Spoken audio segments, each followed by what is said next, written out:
and all that they represent.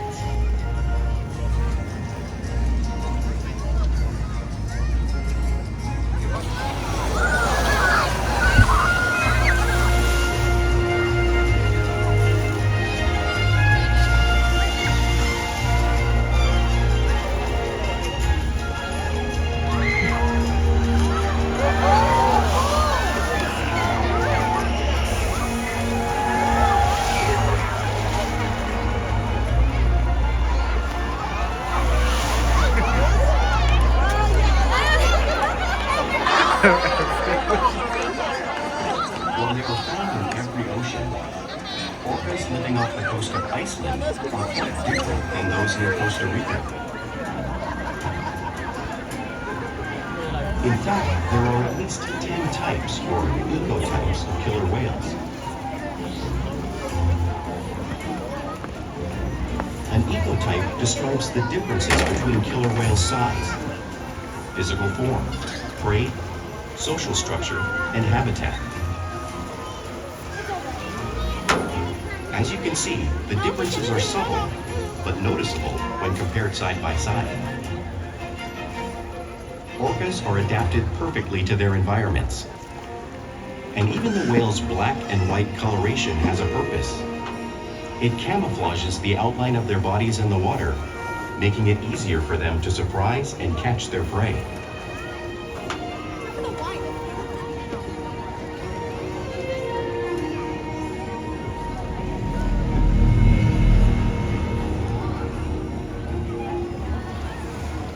When viewed from above, the black of the whale blends in with the dark depths of the ocean.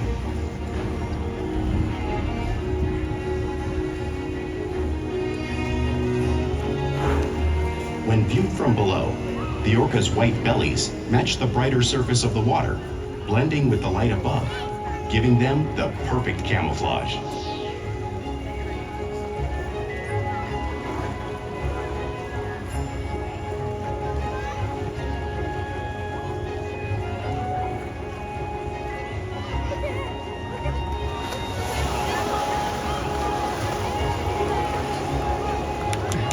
Killer whales truly are a natural wonder, and Kalia will help me show you some of their physical characteristics.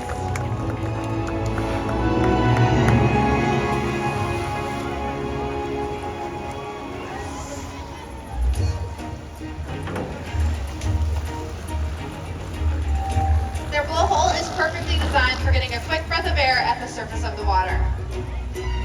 Even the location of their eyes works to their advantage. It looks like it's in that white oval eye patch, but that's a visual distraction. It's actually in the black area in front of the white patch, camouflaged from thrashing prey. The fin on the whale's back is called a dorsal fin. It helps to stabilize them while they swim and also to regulate their body temperature. There is no bone or muscle structure inside of it, so sometimes you may see it curve. The flippers on either side of the whale's body are called pectoral flippers and are mainly used for steering and stopping. There are 5 bony digits inside them, just like the human hand.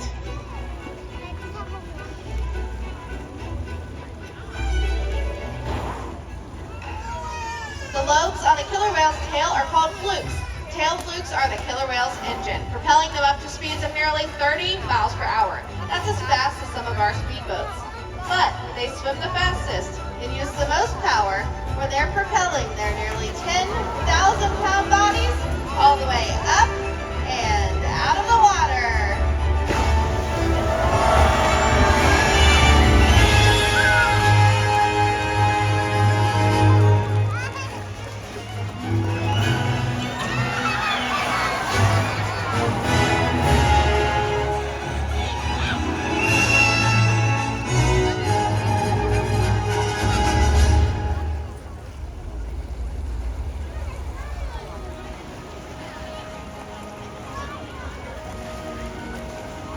Killer whales are highly social animals with a well-defined social structure. An orcapod is always led by a female. Though just half the size of her male counterpart, she is in charge. It's all about attitude, not size. Because they live and work as a group, Orcas need to communicate with sounds and body language. Orcas use clicks for echolocation or navigation.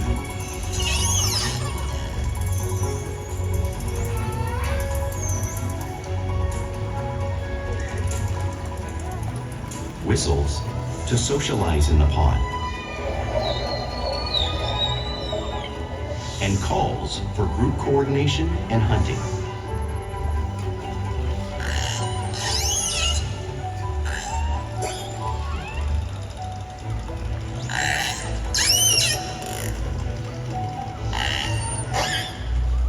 Vocal development studies here at SeaWorld show that early on, calves learn vocalization from their mothers. But as they grow, they learn from others close to them as well. This is a bottlenose dolphin call that Shuka learned and even taught other killer whales here at SeaWorld. In fact, orcas are the largest members of the dolphin family.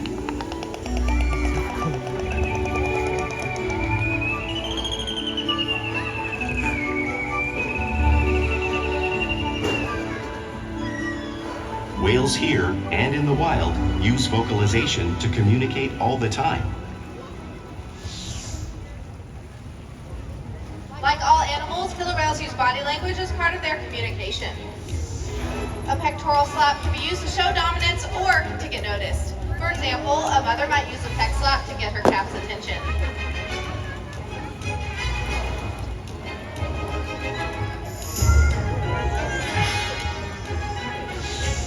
But when a killer whale really wants to be heard, they breach.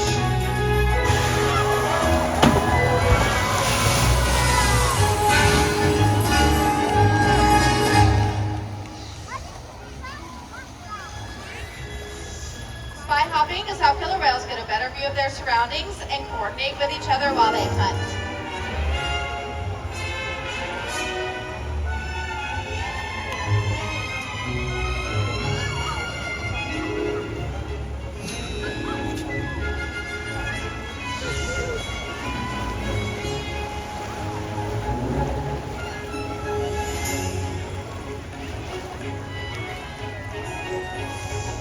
Fluke slaps are another form of communication that killer whales use in the wild.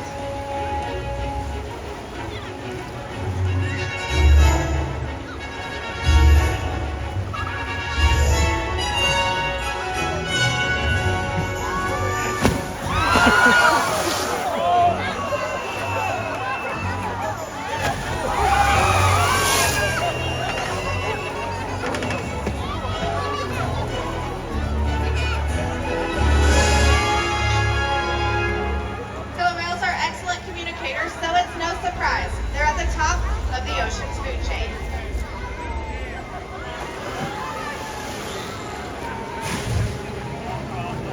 Killer whales work together to rear their young, protect their pod, and most importantly, pursue and catch their prey. Every day they cooperate to survive in the wild oceans of the world. The orca's hunting techniques are as varied as the whales themselves. Norwegian killer whales will circle herring, herding them together. The whales use sounds to coordinate with each other and to disorient the herring. With the fish confused and contained, the whales stun them with their powerful tail flukes, making for an easy meal.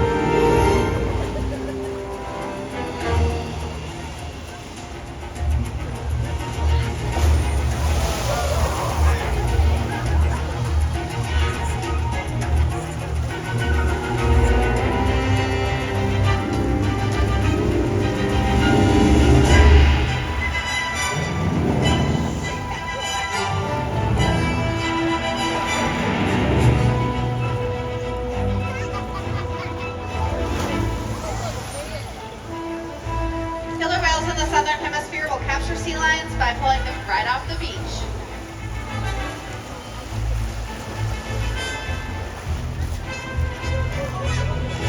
Watch as Ulises shows off a similar movement and behavior right here.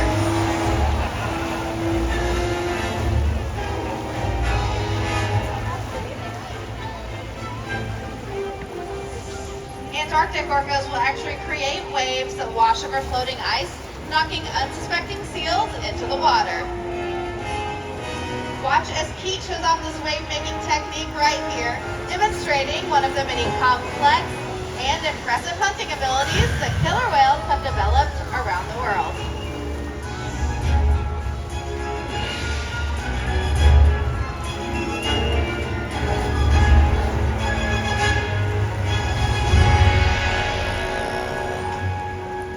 Now you just saw these waves crashing in front of you, but you really can't imagine just how much water is displaced until you feel it firsthand. Luckily, we have two very brave volunteers who are going to come down and feel the power of the killer whale's tail flukes and experience just how cold that 55-degree salt water really is. All right, you two, come on down. It looks like you guys are ready with these ponchos. That should help protect you a little bit. So we're gonna sit right there on that blue box. There you go. Okay, hold on to that handle. Looks like we've got Ulises on his way. Now don't worry, he only weighs about 10,000 pounds. He's not that big, but he might be able to make a pretty big wave. So let's see. Here comes the whale. And here comes the wave. Ooh, I think that was a pretty good one. Let's give a round of applause, you guys. Very nice. Good job.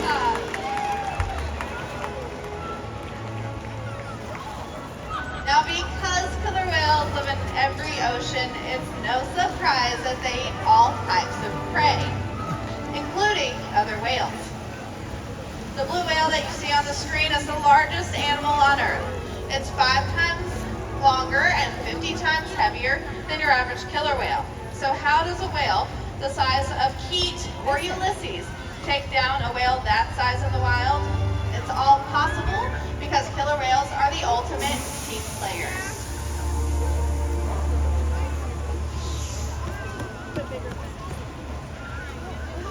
In this example, we see the larger male orcas surround a sperm whale, forming a perimeter, while the females continue to drive the whale forward until it reaches exhaustion. The calves then move in to join the adults in the group. Whatever their prey, killer whales always cooperate and hunt together, making them a highly successful predator.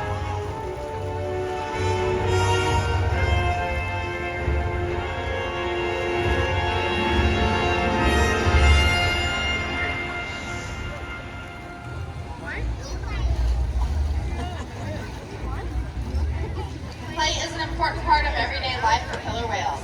It's how they teach their young how to hunt and practice their skills as they grow. Orcas spend lots of time interacting and showing off their playful side, both in the wild and right here at SeaWorld.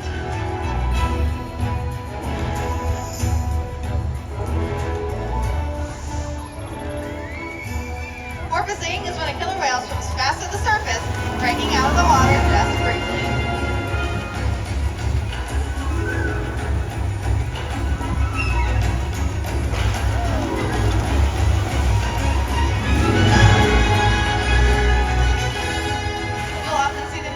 Catching a ride in the wake of a boat, or even with surfing in a wave.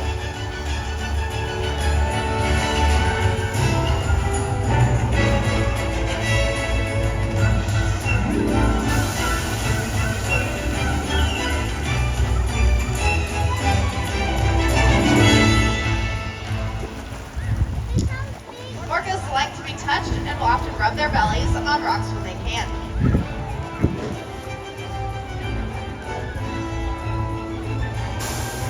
Orchid doing this here, just like the whales in British Columbia would.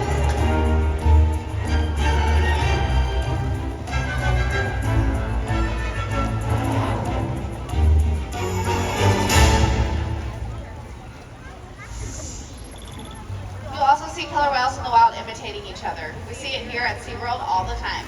The whales are constantly mimicking and learning from one another.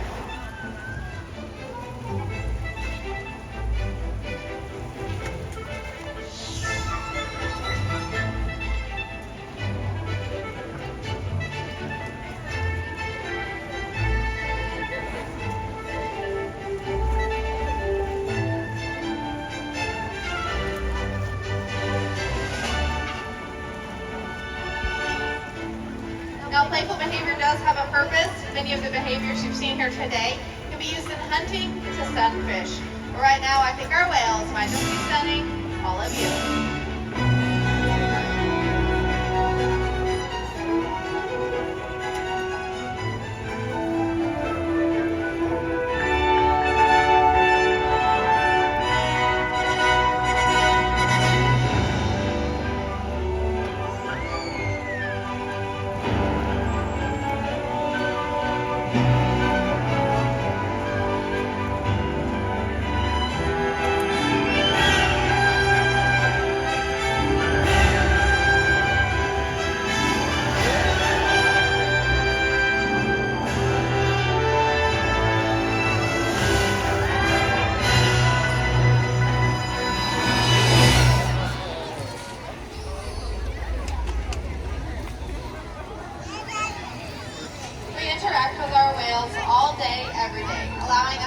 Trusted relationships and provide optimal health care, research, and quality of life. Each of the whales here take an active role in their own health and well-being.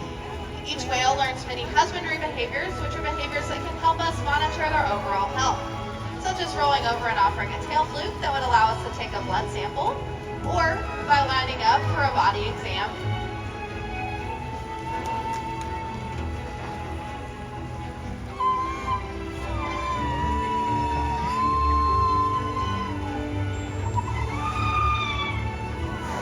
Whales will also slide up onto a scale. We weigh each whale once a week to ensure that our younger whales are growing properly and that our older whales are maintaining a healthy weight.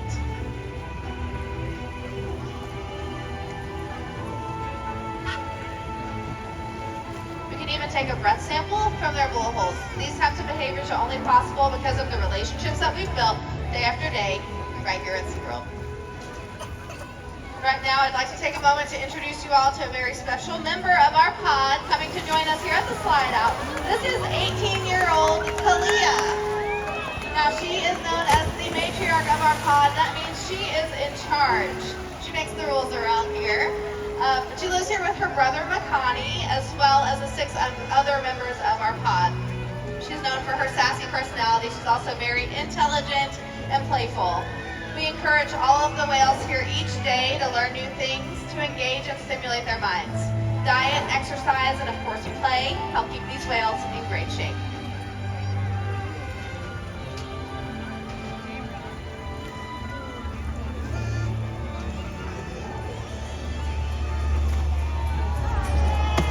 The whales here at SeaWorld have helped killer whales in the wild by participating in many research studies. One ongoing study monitors the whale's heart rate and breathing to understand how marine noise pollution from ship engines and other sources affect wild populations. In another study, scientists from NOAA, the National Oceanic and Atmospheric Administration, took measurements of the killer whales living here, including pregnant whales. By comparing these measurements with drone footage of killer whales in the wild, scientists are able to monitor the wild population's nutritional and reproductive states.